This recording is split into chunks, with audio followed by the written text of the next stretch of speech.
Darkness kills, destroys the will. Find a spark, make hearts thrill. Hear the tales of time so grim. Shine a light, don't let it dim. Heather Brown downtown, bound. True crime story she's found.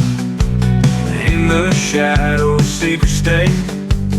Need a light that finds the way. Welcome back to Defeating the Darkness, True Crime Stories with Downtown Heather Brown. That's me, your host. I'm a former homicide and sexual assault prosecutor here in Orange County. And today with us is part 2 of a very exciting and interesting episode series, I should say, with Larry Welborn, the esteemed greatest reporter in Orange County that ever lived. And I know that every prosecutor out there would say the same thing.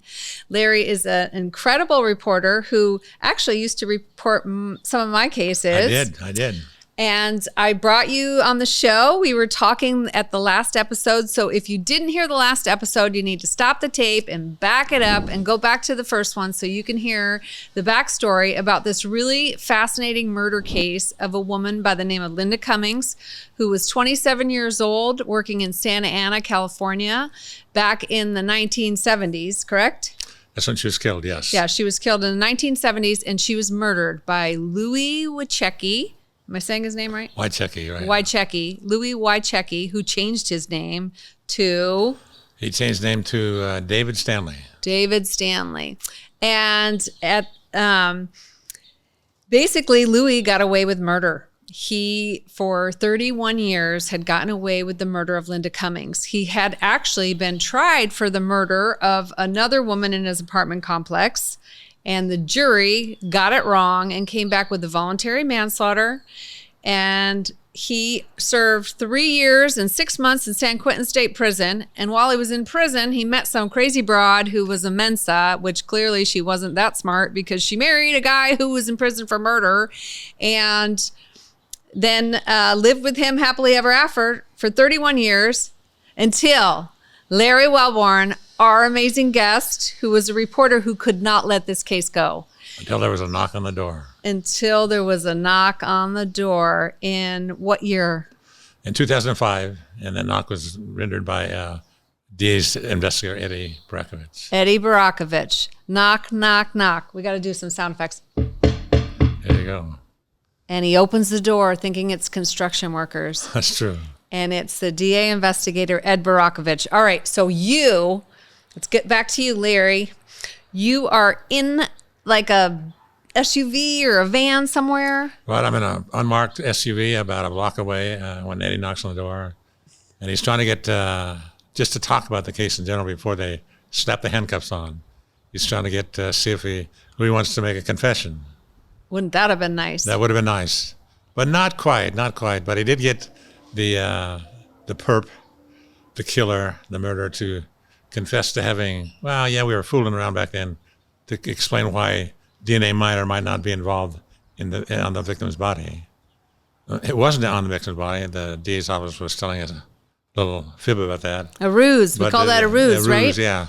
But so trying to explain that, to say, we're fooling around a little bit.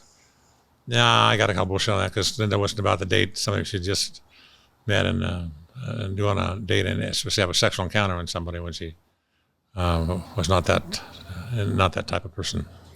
So yeah, Linda wasn't someone who would just have casual sex with someone. And so Ed Barakovich used the ruse and tried to say, hey, why was your semen found in her body? Right, exactly. Okay, now we have new technology kind of. Exactly. I love it. You've heard that ruse before, yeah. Yes, it's effective. And I thought it was effective. Yeah, that's good evidence. We might have fooled around a little bit, but so basically he missed having sexual encounter with Linda. Like 2 days before she was murdered. At least within the 2 days, right. Okay, and so we call that a clue. Right? That's a clue where you realize, okay, he's trying to give a reasonable explanation for why his DNA might be found inside her, this murdered woman's body. And that was bullshit. It was. And so he gets arrested. He gets arrested and taken to, and eventually changed the venue to Orange County. Okay. So you then, I believe we ended the last episode where you were talking about interviewing his wife at the scene. Yes, I knocked on the door after the cops had left and taken it away, and I wanted to interview people who knew her and people in the neighborhood who knew Wychecki. All the neighbors liked him. They thought he was the like the godfather of their street, and he was a nice guy, and invited people over for Thanksgiving dinner, and played bridge with them, and all around good couple. And his wife was wanted me to know good things about Louis Wychecki. But he was going by a fake name at that point. Going by David Stanley, or Lou Stanley. David Louis Stanley, and call him Lou. Lou, good old Lou. Good old Lou, the bridge player. Oh, so they still called him Lou even though his name was David Stanley. Yeah, she called him Lou, and so everybody else did too. And then Lou, I think everyone called him Louis. All the bridge players called him Louis as well, yeah. So there was something that she said to you at the end of that conversation. I hope they remember the man that he is, right? Right. And then you delivered a line that you use routinely when you're interviewing someone. Well, first of all, she said, what did she say? She said, what happened here? What's going on this morning? I said, well, those cops think that he killed somebody back in 1974 in Orange County, California, and I do too. I said, you let her know. I think he killed. Yeah. This woman. Yeah, but I don't know if she heard me or took account of that, because she was billowing on about different this, that, and the other thing about how good a guy Louis was. But I did that to tell it to her in Henderson that day. But you're thinking about another question. Then I asked her, did you have anything else to tell me or ask me? Yes, that's exactly what I'm thinking. So why would you ask me that question? Yes. So she asked me, Heather, who's the best lawyer in Orange County? Because I want to hire them to represent my husband.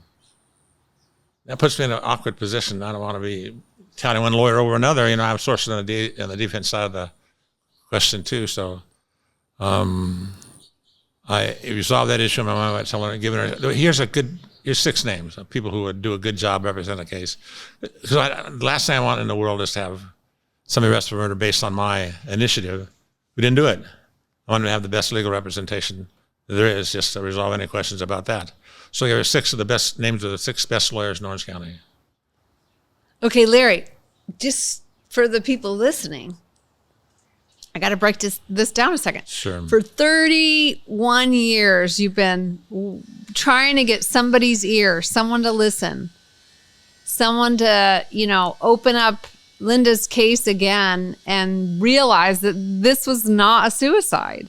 Right. I'm standing up for the little person, standing up for the journalists do that. And when nobody else will stand up for somebody, the journalists will do that.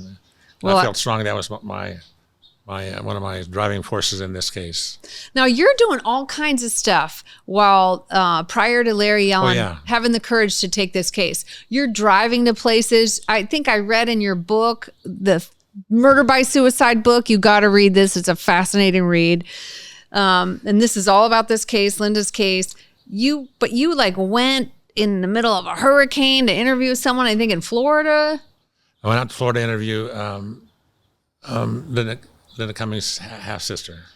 So you're going above and beyond, I think, what any reporter would be doing to try to get more details, more facts, anything that could help the DA's office to be interested, at least, in reopening this case. So you're doing all this for 31 years. When you finally get, by the time he gets arrested, it's been 31 years. You finally get Larry Yellen's ear, and he thinks, okay, this is an injustice. This woman's death has gone unpunished, unnoticed, and her, the coroner report has ruled this a suicide. And in your heart of hearts at this point that this is anything but a suicide. I did know that, yes. I didn't feel like I was going above and beyond the call of my duty. I felt like I was fulfilling a kind of a response I have to being a journalist, to stand up for the people who can't stand up for themselves. I saw this case injustice, and I thought that justice needed to be accomplished somehow. And so in that moment when Louis is asked, his wife is asking, you know any good defense attorneys? You basically give him the top six defense attorneys at the time. I gave him Paul Meyer. We talked about him earlier. Ron Brower, Al Stockey, Jack Early, Jennifer Keller, and John Barnett. Yeah, the best lawyer I ever saw in a courtroom. These 6 lawyers represented the cream of the crop of Orange County Defense Bar for years, and there's still some of them out there practicing law. Yeah, they're incredible. But say you're in my position. Say as a prosecutor, let's just change it just a little bit. If you're going to file a murder case, you want to make sure that guy's guilty, and you don't want to have him convicted on bad attorneys. Poor performance in court, do you? No. And that's exactly it, too, because I know, listen, in your joking heart, you want to be like, Larry, why didn't you tell him the worst lawyer in Orange County, right? Larry Allen actually told me that, but... Yeah. Did he? Yeah. You couldn't... Yeah, joking fast. Yeah, jokingly, like you couldn't have given some dummy, right? But you could have given him like the B team. You still would have been ethical. But you give him like the cream of the crop. And also knowing that this case goes to trial, I'm going to be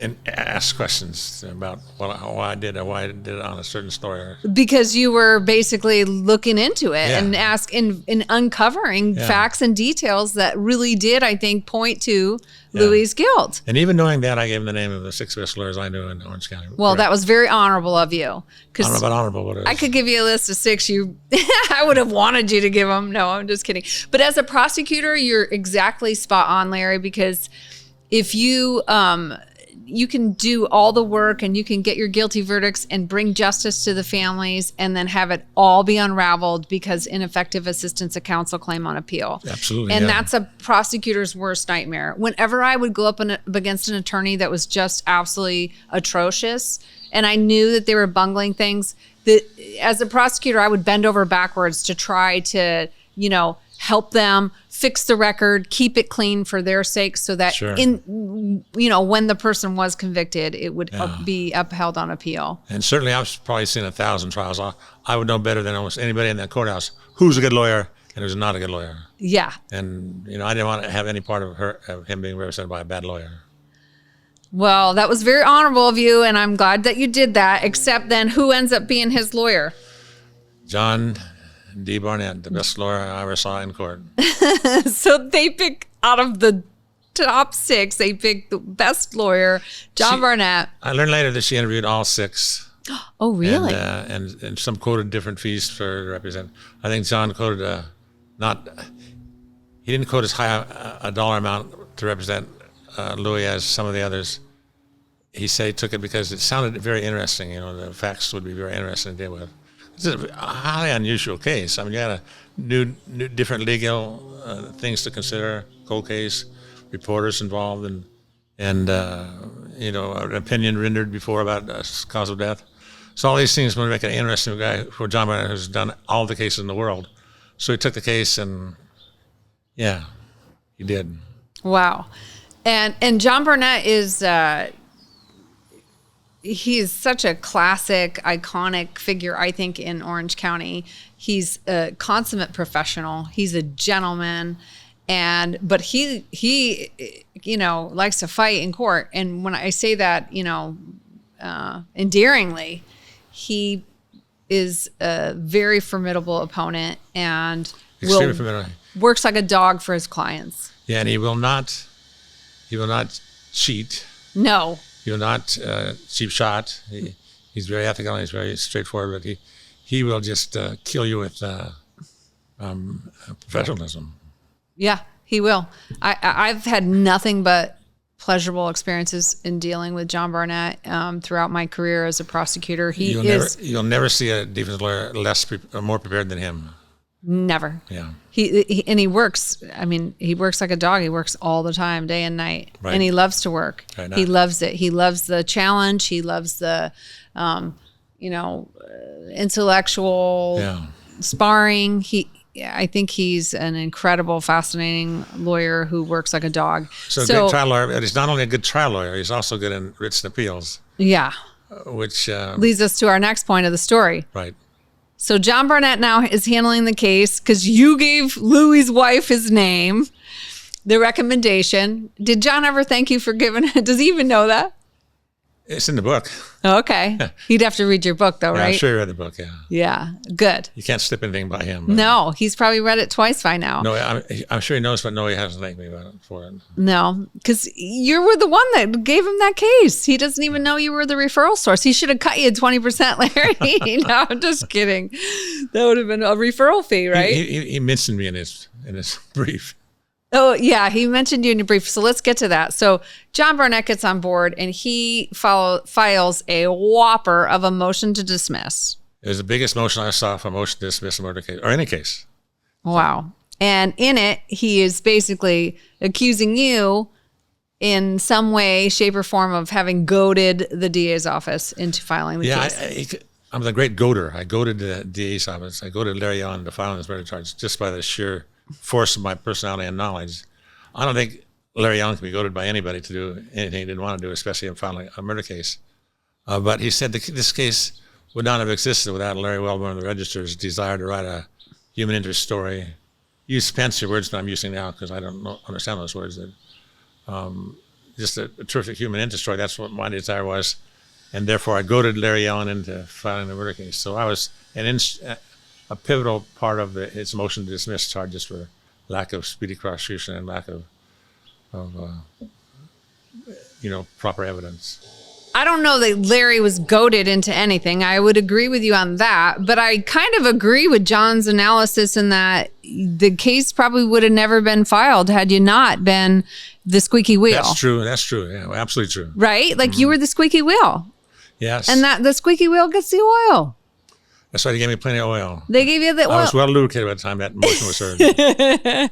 Well, so your name's getting tossed around now in this legal motion for sure. why this murderer's case should be dismissed. Thanks a lot, John Barnett. He's the one that referred them to you. Now you're throwing him under the bus. Yeah, the irony is not lost on me that because of me, John Barnett was involved in the case. Because of John Barnett, I was removed from the story because there was a conflict of interest for me to be on the covering that motion that I am an integral part of. So I was taken off that story. Oh my God. Now you're literary, what's the word?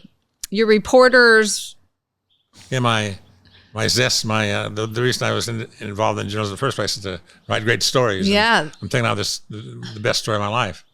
But we had a very, my office partner, Rachni Srisvasti, covered the motion. Oh, for I us. remember Rachni. Yeah, she's a terrific young lady, and she did a great job. But I lamented the fact that I wasn't able to cover my own story in court, and John Barnett is up there. And but so the motion drags on for several years. I mean, it's like in his first trial, his speedy trial. His murder happened in January. He was tried in July. Which never Lightning happens speed. on murder cases.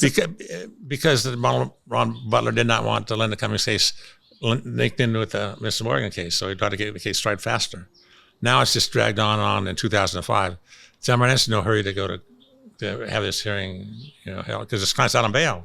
Right. He's out on bail, so he's no longer in custody. How long did he stay in custody? One night. Oh, gosh. Overnight. That's not enough. Maybe a little longer. I think they did.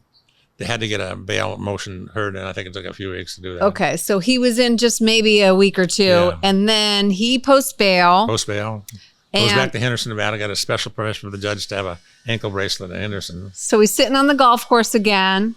He's in the golf course community, yes. Yeah, and his wife is doting on him, Right. the murderer. And your name's being tossed around in these motions. In the motion, and for the having... the DA's office has to defend me, and he says very eloquently, Jim Mulgrew, fantastic appellate lawyer, says, just because information comes to the media doesn't mean we could, not take advantage of that. I took maybe the word just, but yeah. So there was a fantastic motion to as a legal scholar to look into the pros and cons of that, and it was assigned to Judge Fassel. I love Frank Fassel. He was the greatest judge I think Orange County's ever seen. You think so? Good. I do. Good. Judge Fassel, and it's a toss up. God, there's so many of them. I should just shut my mouth right Yeah, now maybe because get I'm one friends of with your all of them. I love them all. Me too. But Judge Fassel, very good judge. I love Judge Fassel. I loved There is a reason why he was in C-40, Judge which is Conley. the long cause courtroom of the Orange County, where death penalty cases are tried in cases with a public interest and media attention. Would go into C-40, C-35, and C-45. Those are the best judges. And this was assigned to Judge Fassel, who is, if you looked under a no-nonsense judge in the dictionary, Frank Fassel's picture would be there, because he does not mess around. He just takes care of business. He does. I love Judge Froberg too, and Yes, I do. Judge Conley, Judge King, Judge Donnie. There were so many. Anybody you don't like? You better Yeah, but I can't mention them. No, I don't. I wouldn't say there's any that I don't like. I could name 20 great judges in Orange County. I know. We have some good judges in Orange County. We had It's some true. great judges. Yeah, we have great judges now. Larry Allen, we had Steve McGreevy on the bench. And, Yep. Yeah. I see. I'm not allowed to appear. I probably wouldn't be able to appear in front of Steve, but I could. I wasn't allowed to appear in front of Judge Froberg either, which bummed me out. Why was that? His His wife was a sex crimes. Yeah, when I was in the sexual assault unit, his wife was the sex crimes. She was the head of sex crimes, so I wasn't allowed. None of her deputies were allowed to appear in front of him, which was a crying shame because he was a great judge too. But I did appear in front of Judge Fassel many times, and I loved that judge. He was not like the funny, judge at all. You're right. He was no nonsense, but he did have a kind of like a Southern charm about him and a little sense of humor under there somewhere. But I just always viewed him with great awe because Great respect, yeah. I do too. And he would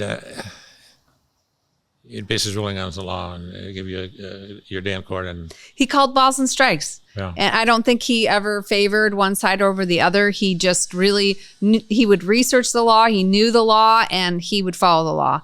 And he was pleasant too. He wasn't, giggling in the corner, which judges shouldn't be anyway, but he was definitely, he was a pleasure to try cases in front of him. So Judge Fassel basically does what at the trial? Not at the hearing. At the hearing, the motion to dismiss. So the hearing is, finally they did, there was this and the motion to an evidentiary motion to not to use evidence going on at the same time. So a lot of pretrial motions going motion on. to exclude evidence Yeah. and a motion to dismiss. They go into the grant. They get Louis indicted during the middle of the pretrial motion. So it was just the DA in the case thought it was dragging on too long because of the different scheduling and stuff. So he took his case.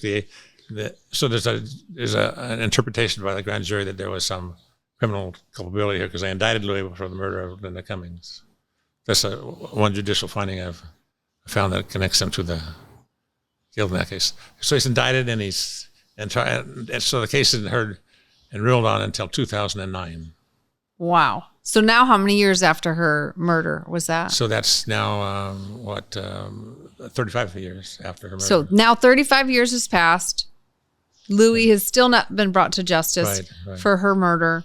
And at this motion to dismiss, what happens? The judge is ruling from the bench, and he's spelled out his reasons on paper. So he's very well thought out ruling. And in the passage of time, he said, has created a legal barrier to trying Louis Whiteshaker from the murder of Linda Cummings, which is a big blow to me personally, and it was probably my worst day in court ever.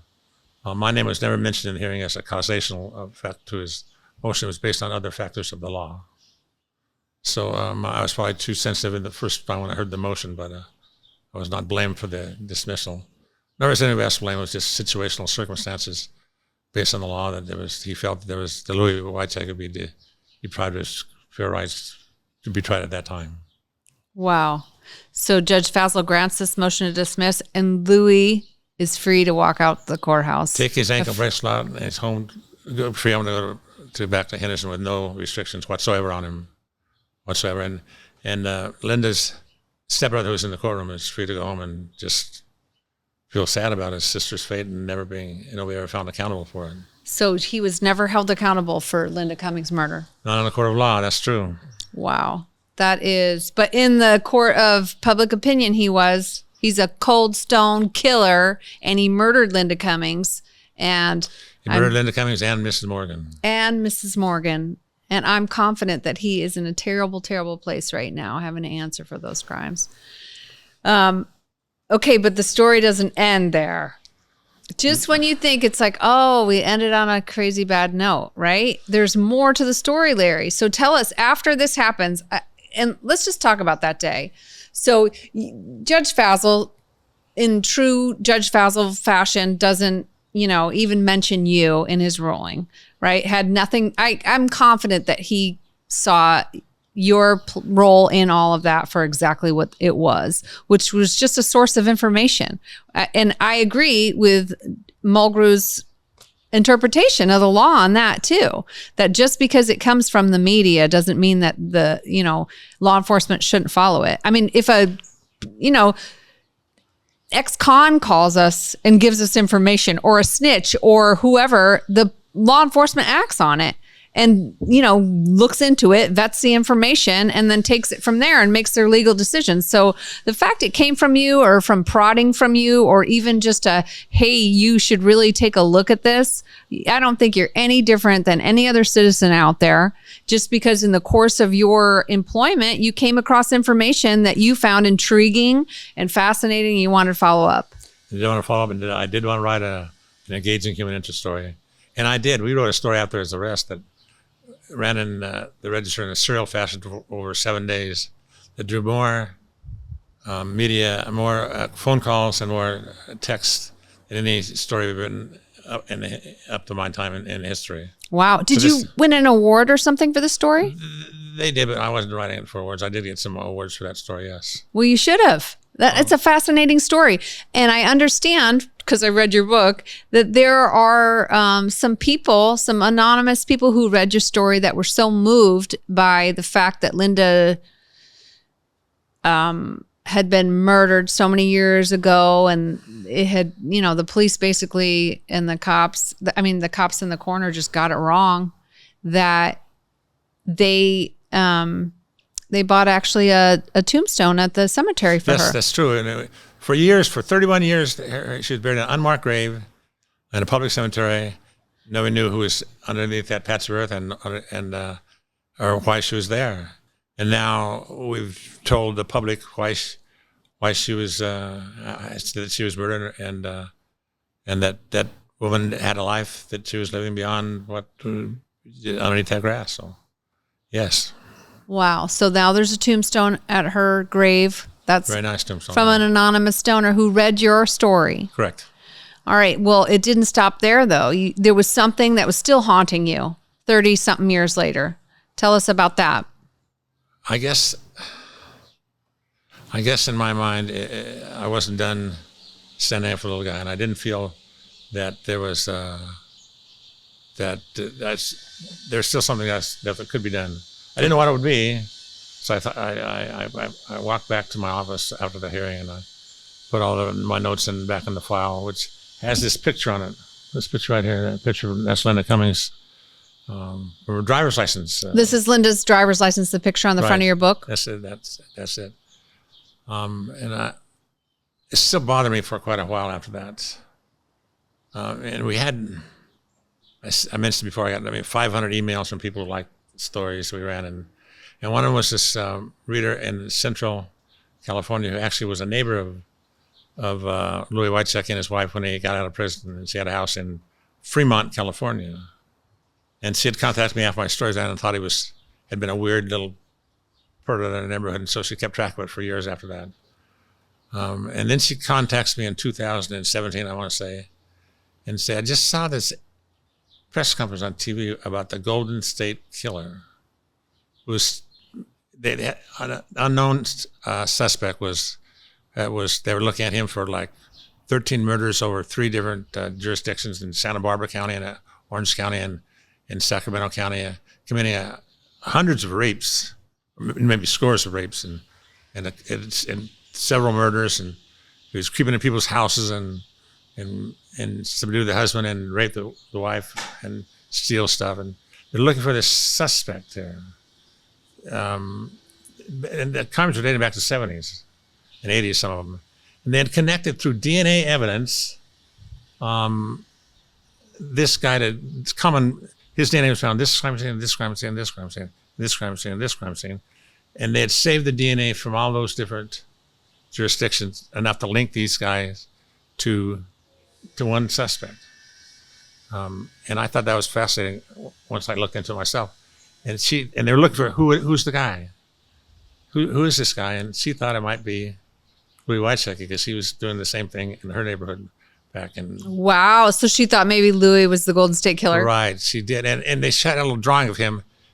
A drawing artist did of him back in 1970. The sketch, but Yeah, that was so. This obviously, this conversation with this gal from Fremont, his old neighbor, was before they identified the Golden State Killer. Yes, because as, they identified him 2 weeks later within time. This is before they'd arrested the guy. I said, yeah, it could be. And it was like a $350,000 reward. This woman was going to get in. But it wasn't him because he was in prison for some of those murders. Oh. It wasn't Louis. But it kind of made me start thinking about it more. And I looked back at some of my files. I got some stuff down to find out that he was in custody during some of these times. I had to go back and look at my files. Not that good a memory. And sure enough, it wasn't him, but it got me thinking about it a little bit more. Maybe there's something else that we've done. There's something else about this, and I started to think about it. Yeah. And so when you were back looking at it, was there something about the fact about her cause of death that troubled you? Yeah, the initial cause of death, Heather, was listed as suicide. She hung herself, rope ligature. When Mrs. Morgan died 7 weeks later, and the coroner's office opened the case again, he didn't want to admit he was wrong, but he said, it's undecided. I can't decide now. Even though anybody with the guts would have said, yeah, it's a murder. He said it's undecided. So he listed undecided as a cause of death on her death certificate. This is a vague term. Weak decision by a weak man, a very vague word. It didn't really describe what happened to Linda. As a journalist, you want to tell what really happened. And what really happened to Linda was not officially recorded in her death certificate.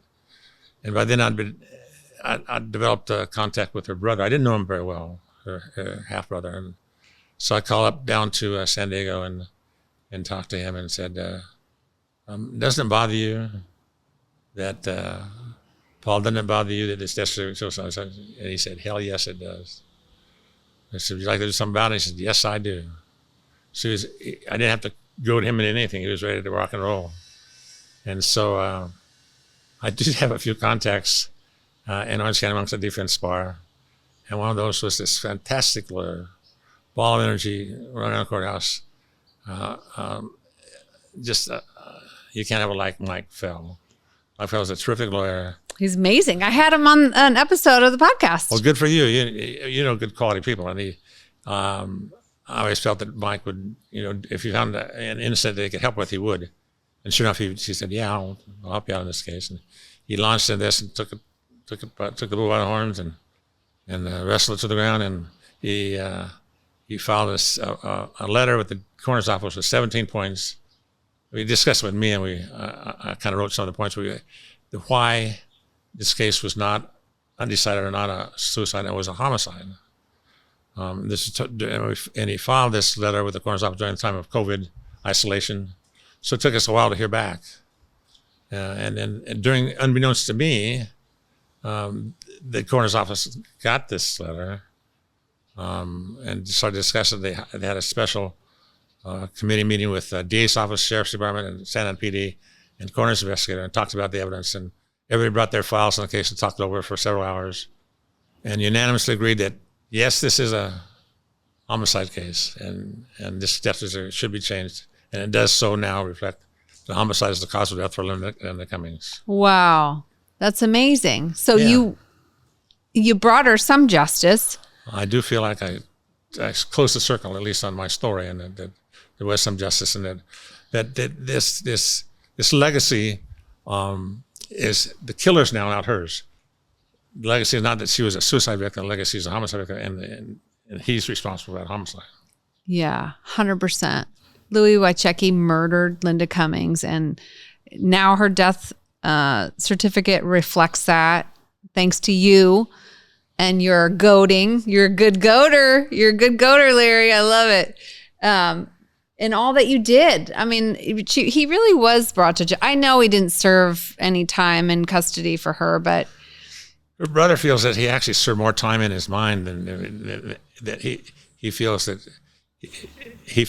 the killer, because the case came back to haunt him, that he tossed and turned out more than he would have otherwise. So the brother feels good about it, and whatever he feels is good by me.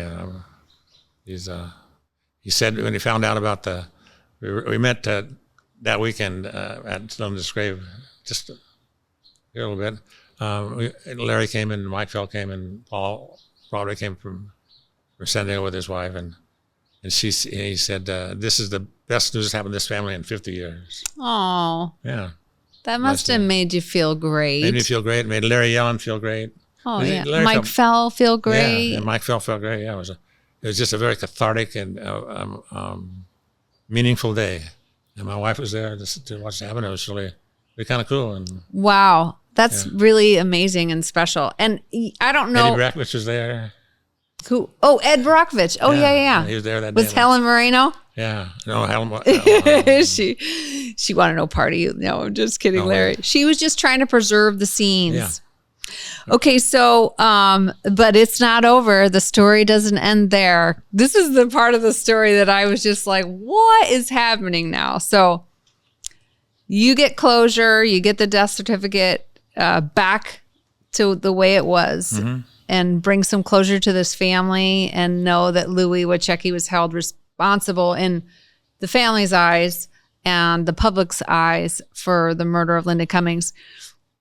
Whatever happened to Louis? Louis died in, I think, 2019. No, he died just before that woman contacted me. Now that I remember correctly. She contacted me, and she said, maybe it's Louis. And then she contacted me and said, nope, he's dead. And so I went and checked, and he died. He was a lifelong smoker. He died of COPD. And he had a nice service, I understand, in Houston. So the same neighbors I talked to at the day of his arrest were there. But as a journalist, I had to make sure, so I went to his gravesite and make sure he was. Really? You went all the way to his gravesite? Yes. Wow. So across all the top. You can tell me, Larry, just on the DL, did you spit on his grave at all? I'm kidding. I know you're too much of a gentleman. I might have done it. Somebody suggested I do more than spit on it, but no, we didn't do anything. Okay, you're a good man. You're a better man than me. I might have just like a little but okay, let's go back. So is it okay if I talk about this part? Sure, what part? Okay, the part about the book. Oh. About Louis' book. Oh, yeah. Come on, this is the best part of your book. Oh, yeah. This was crazy. This was so crazy. When I read this, I was blown away. Well, yeah. So when this woman, I found out he had died, and I want to make sure he's died. So I kept the numbers that day he was arrested, of the phone numbers of the people I talked to. And I found the phone number for this next door neighbor, and I called him and talked to his wife. And he said, yeah, we had a nice service, and we went to it. And I remember you that day. You were there that day, and he interviewed us. And, I never did think he killed anybody. But you read his book, didn't you? And I said, no, I didn't read his book. Did he write a book? And apparently, Louis Wachecki wrote a book after his arrest called Through the Eyes of a Criminal, in which he's a master criminal in Las Vegas, doing all these fancy kidnappings and stuff to raise money to exact vengeance on the people who did him wrong back in the 1970s, when they linked him up to this suicide this poor crazy young girl who committed suicide, and they tried to fix it on him, and he was arrested and had to spend all his money hiring lawyers and stuff. Okay, wait. So you're reading Louis' book. This guy that you've been chasing down for the murder of Linda Cummings. But I got his book that night on Amazon. I read it that night. Okay. So you're reading Louis' book, and is there that moment when you realize, like, wait a minute, this book is about me? Well, the book wasn't about me, but there's part of the book where he says, Larry, that book is about you. He says, I'm going to get revenge on the people who did me wrong, including the prosecutor and the investigators and Orange County law enforcement, and this one LA area journalist. Okay, so you're the LA area journalist for sure. Probably. Yeah, no, Larry, come on. Because he talks about the journalist who basically goaded goaded the DA to file the case. Yeah, that's true. Okay. But it's more than that. Then he talks about how he's actually going to seek revenge on you. Right. And he writes about how he meets with a hitman at a restaurant. Right. And then proceeds to give very vivid details about how it is he wants the hit to go down, right? How he wants the hit to go down. And it was pretty hysterical. Like, you got to admit, it was hilarious. Well, in light of the fact he's dead, and you're not dead yet, right? So we can laugh. Yes? I wasn't amused that night I read it because then I realized that maybe he's giving thoughts about me during those 11 years or so since I had last seen him, since he walked out of that courtroom as a free man, and I walked down my office in the worst day of my career. That he's thinking of me in terms of having me killed. Was not a warm and cozy feeling. No. So it was nothing to laugh about at the time. Now, all this time later, I don't know if I'm laughing about it now. It's still. Sorry, I'm laughing. No, it's all right. I understand. But it was comical in nature how he proposed to do it, and the instructions he gave to the hitman. Yes. And in fact, the LA County journalist in his book was killed. No prosecutors or investigators were killed, but so the only murder that happened, because he was going to be the first part of several books. Oh, I see. Oh, maybe the next one would have been how Larry Yellen was whacked the book didn't or something. sell that well, yeah. The book didn't sell that well. You know, in a James Bond book where they always talk about going to fancy restaurants and eating a nice place, and his fancy restaurant was McDonald's. Oh, yeah. That's where he met the hitman? Yeah. Was that a McDonald's? I think it was. But yeah, it was so ludicrous, the details you give in your book about how it was. He wanted you sliced and diced, but he wanted you to frame you and put your fingerprints on some bullets. And he had really concocted quite the elaborate. Yeah, it was quite elaborate, yeah. Yeah. I'm not laughing that he was having thoughts about killing you. You know that, right? I love you, Larry. I know that. I just thought it was funny because, it was kind of ridiculous. I'll just leave it at that. You're going to have to read the book if you want the juicy details. But read this book here. This book, Murder by Suicide by Larry Welborn, available on Amazon. Just Google Murder by Suicide and Larry Welborn. Buy this book right here. Yes, that's how you do it, Larry. I didn't mean buy with checkies. No, we're not reading this book. It was a terrible book. It was the worst book I've ever not read. But your summary of it was very, very enthralling in your Murder by Suicide book. So I got to say thank you on behalf of the Orange County community, especially the legal community, for so many years of covering some of the most gruesome cases. I know that's got to be, I lived in that arena and read and thought about, some horrible things every day for 24 years. And you did it for even more. I probably was in the courthouse bureau for 25 years. I probably covered 1,000 trials. Yeah, easily. And you sit there through all of it. You would sit through the motions, the sentencings, hear all those victim impact statements. It was newsworthy. I wouldn't sit through the boring motions. That'd be newsworthy. Okay, the newsworthy ones. And you just covered them with such grace and style and never burned anyone. You had a reputation, Larry, for being just a consummate professional that would never burn anyone. I got burned by someone from the Register who I'm going to keep nameless. I'm not going to dime him off, but he's dead to me. He totally burned me, and you would have never done what he did to me. I made a comment, as I often did, to you. That's what it was. I was lulled into a false sense of security with other media personnel because I trusted you. And when I would say funny things to be funny, you would never quote me on those things. You always I would make sure there was some authenticity behind it, and I knew that we had a good rapport, a good working rapport, and I knew that when you were being sarcastic and when you weren't, and so I understand that, yeah. And I wouldn't want a misleading comment to go into a report I had, so yeah. Sure. And I never burn anybody true, because if you burn one person, you burn them all. I want to be have a career for a long time, and I don't want to burn anybody. I never want to be inaccurate. God, I'd wake up in the middle of the night and think, oh, I made a mistake. Did I spell that name right? Did I say, oh my gosh, so a lot of pressure to be doing that, but it's a responsibility. It to is. your readers and it's responsibility to your social bill and to your newspaper. So I try to be as professional as possible. Yeah, well, you always were. You were a classic gentleman. I loved talking to you about my cases. And well, it's a pleasure running into you in the courthouse because I knew that you always had something to tell me. You knew what was happening in the East Office, and if I said what's newsworthy, and you'd tell me. Yep. So go to Judge Connolly's court, or go up to Judge Donahue's court, and I always appreciate that. It's fun talking with you, anyways. Yeah, it was always fun. And you had some great cases too. I had some crazy ones, huh? You did. I had some really crazy ones. Yeah. Well, do you remember that one priest case? Yeah, the priest case. There were Yeah, so a few many. of them, yeah. But this was the Faith in Action in Anaheim.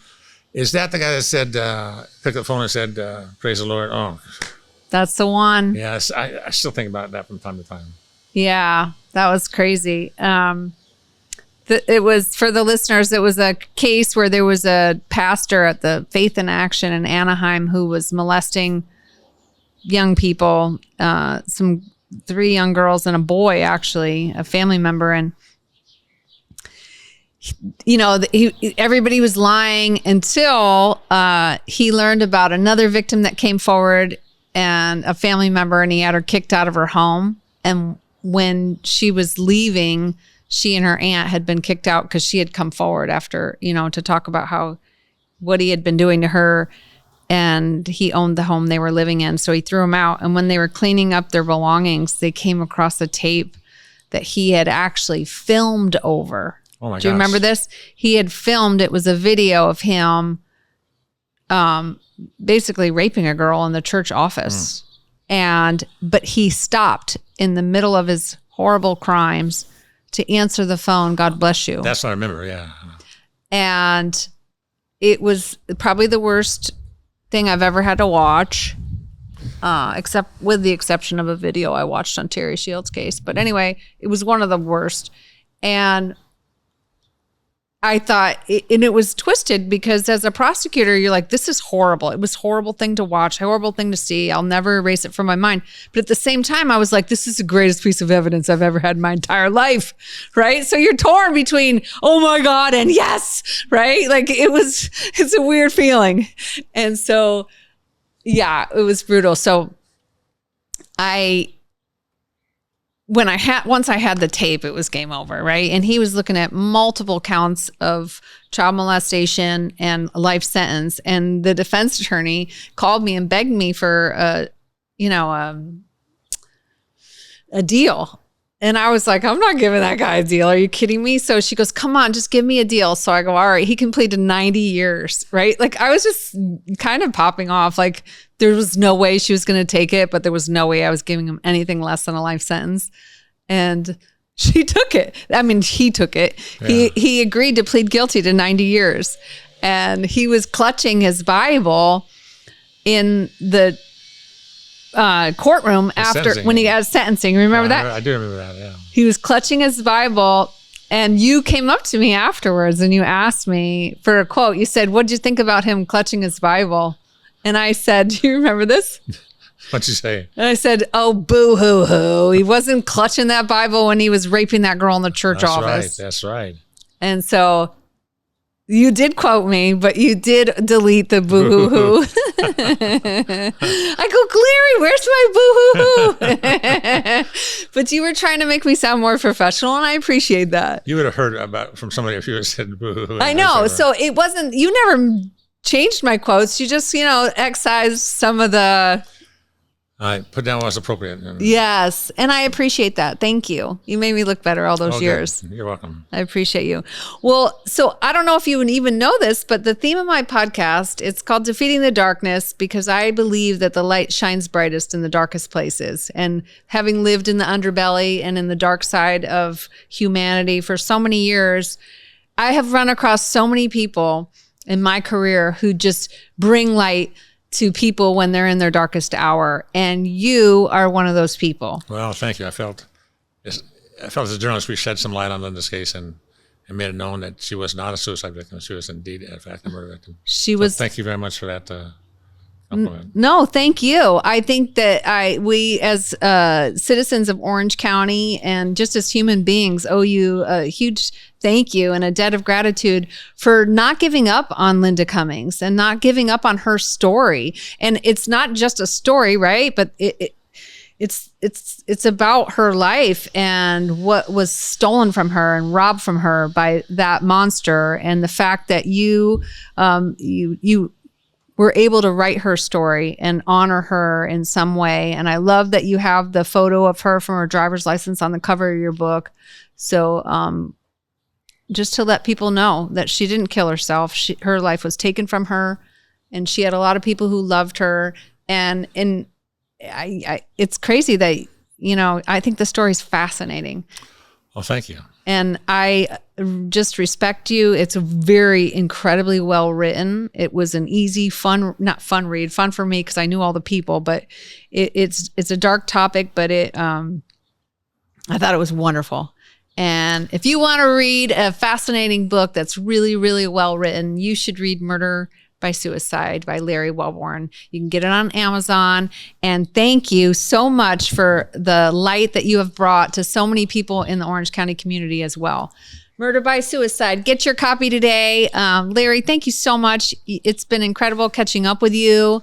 And it's so nice to see you all these years later now that you're retired. And I just want to thank you for coming on the show and keep on keeping on and doing all the wonderful things. Well, thank you. Is there going to be another one? Is there going to be another book? No, I think I've shot my bullet there. And this might be the one and only, but hope you all read it. It's a great one. Well, thank you. It really is truly enjoyable book to read, and you should get your copy today. Thanks again for shining the light. That's it for today. Until next time, if you can't find the light, be the light, like Larry Welborn. We'll see you next time. Be the light, shine so bright.